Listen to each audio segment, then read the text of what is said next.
Iran पर कब्जा किया जा सकता है?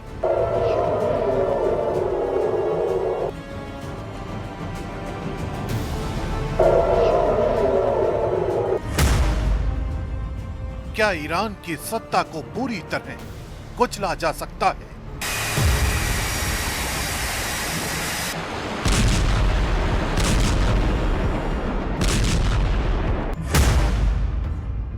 क्या इजराइल और अमेरिका के लिए आसान है मिशन ईरान?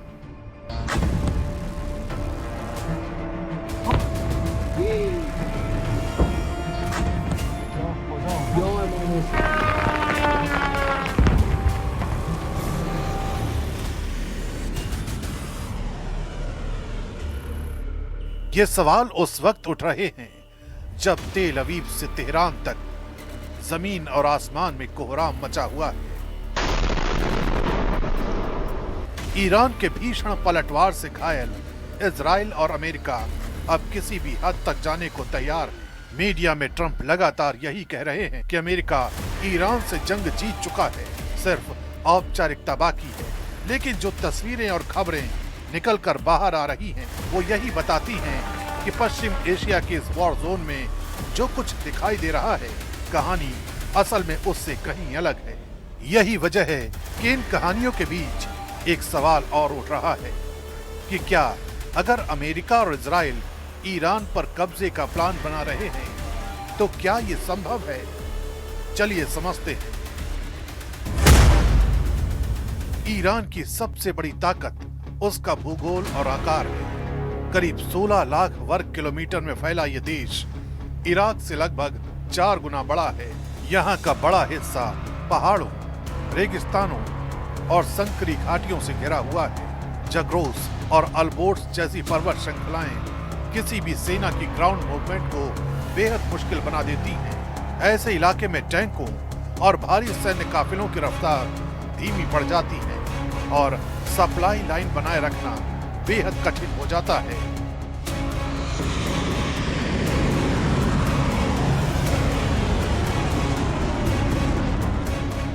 यही वजह है कि एक्सपर्ट मानते हैं कि अगर कोई विदेशी सेना ईरान में दाखिल होती है, तो उसे हर कदम पर स्थानीय भूगोल और गुरिल्ला हमलों का सामना करना पड़ सकता है। यानी युद्ध सिर्फ सीमाओं पर नहीं, बल्कि हर शहर, हर पहाड़ी, हर रास्ते में फैल सकता है।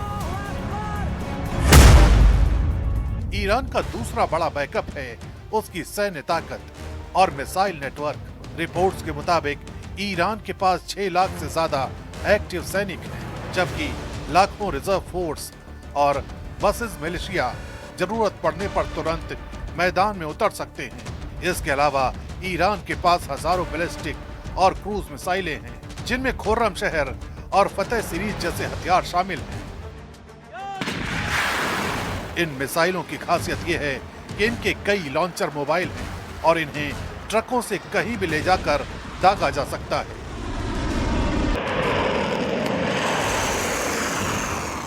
पहाड़ों के अंदर बने अंडरग्राउंड बेस तथा कथित मिसाइल सिटीज इन हथियारों को सुरक्षित रखते हैं।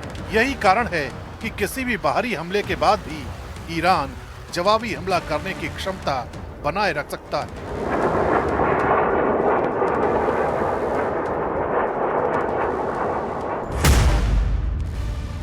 ईरान की तीसरी ताकत है उसका क्षेत्रीय नेटवर्क और असिमेट्रिक युद्ध मॉडल। लेबनान में हिजबुल्लाह, यमन में हूती और इराक, सीरिया में मौजूद कई मिलिशिया ऐसे समूह माने जाते हैं जो संकट के वक्त ईरान के साथ खड़े हो जाते हैं।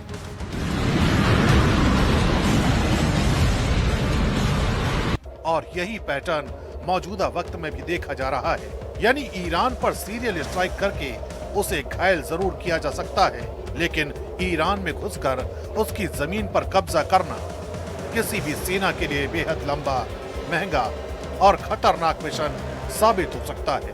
विशाल भूगोल, लाखों सैनिकों का नेटवर्क, पहाड़ों में छिपे मिसाइल बेस और पूरे क्षेत्र में फैले सहयोगी गुट, ये सब मिलकर ईरान को एक बेहद मुश्किल युद्ध भूमि बना देते हैं। यही वजह है कि ईरान को हराना एक बात है, लेकिन उस पर स्थायी कब्जा करना बिल्कुल अलग और कहीं ज्यादा कठिन चुनौती है।